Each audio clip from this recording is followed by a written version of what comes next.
சம வேலைக்கு சம ஊதியம் கோரி சென்னையில் 17வது நாளாக போராட்டத்தில் ஈடுபட்ட இடைநிலை ஆசிரியர்களை போலீசார் குண்டுக்கட்டாக கைது செய்தனர். சம வேலைக்கு சம ஊதியம் என்ற கோரிக்கையை வலியுறுத்தி சென்னையில் இடைநிலை ஆசிரியர்கள் கடந்த 26ஆம் தேதி முதல் தொடர் போராட்டங்களை நடத்தி வருகின்றனர். அரையாண்டு விடுமுறையில் போராட்டத்தை தொடங்கிய அவர்கள் பள்ளிகள் திறந்த பின்பும் தங்களது போராட்டத்தை தொடர்ந்து வருகின்றனர். இதனால் பணிக்கு வராமல் போராட்டத்தில் ஈடுபட்டு வரும் ஆசிரியர்களுக்கு சம்பளம் கிடையாது என தமிழ்நாடு அரசு அறிவித்தது. இதனால் கோபமடைந்த ஆசிரியர்கள் போராட்டத்தை தீவிரப்படுத்தினர். இந்நிலையில் 17வது நாளாக சென்னை மாவட்ட ஆட்சியர் அலுவலகம் அருகே சாலையில் அமர்ந்து இடைநிலை ஆசிரியர்கள் போராட்டத்தில் ஈடுபட்டனர். அப்போது அவர்களை போலீசார் தரதரவென இழுத்து சென்று குண்டுக்கட்டாக கைது செய்தனர்.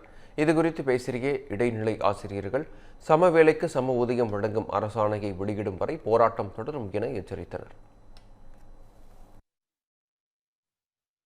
கோரிக்கை ஒரே ஒரு கோரிக்கை, ஒற்றை கோரிக்கை. சம வேலைக்கு சம ஊதியம் கேட்டு 16 ஆண்டுகள் முடிஞ்சு இப்ப 17வது ஆண்டுல நாங்க இங்க போராடிட்டு இருக்கோம். இந்த போராட்டம் எங்களுடைய போராட்டம் அகிம்சை வழியில தான் இப்ப வரைக்கும் நடந்துகிட்டே இருக்கு. இன்று நாங்கள் மாதம் கிட்டத்தட்ட 25,000 ரூபாய் இழக்கிறோம். நாங்க தகுதி தேர்வு எழுதி, நியமன தேர்வு எழுதி, இப்படி எல்லாத்தையும் எழுதி ஒரு தகுதியான ஆசிரியர்கள் தான் நாங்க இங்க இருந்திருக்கோம். நாங்க பட்டய படிப்பு தகுதிக்கு தான் வேலைக்கு வர்றோம், டிடிஎட்டுக்கு. ஆனா இங்க இருக்க ஒவ்வொரு ஆசிரியரும் எம்எஸ்சி பிஎட், எம்ஏ பிஎட்னு எல்லாரும் முடிச்சுட்டு தான் இருக்கமே தவிர தகுதியை வளர்த்துக்கிட்டோம்.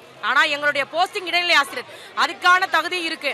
ஆனா எங்களுக்கு கொடுக்கறது வெறும் 10ஆம் வகுப்பு ஊதியத்தை தான். அவங்க என்ன பண்ணிட்டு இருக்காங்க அப்படின்னா இன்னும் கொடுத்துக்கிட்டே இருக்காங்க.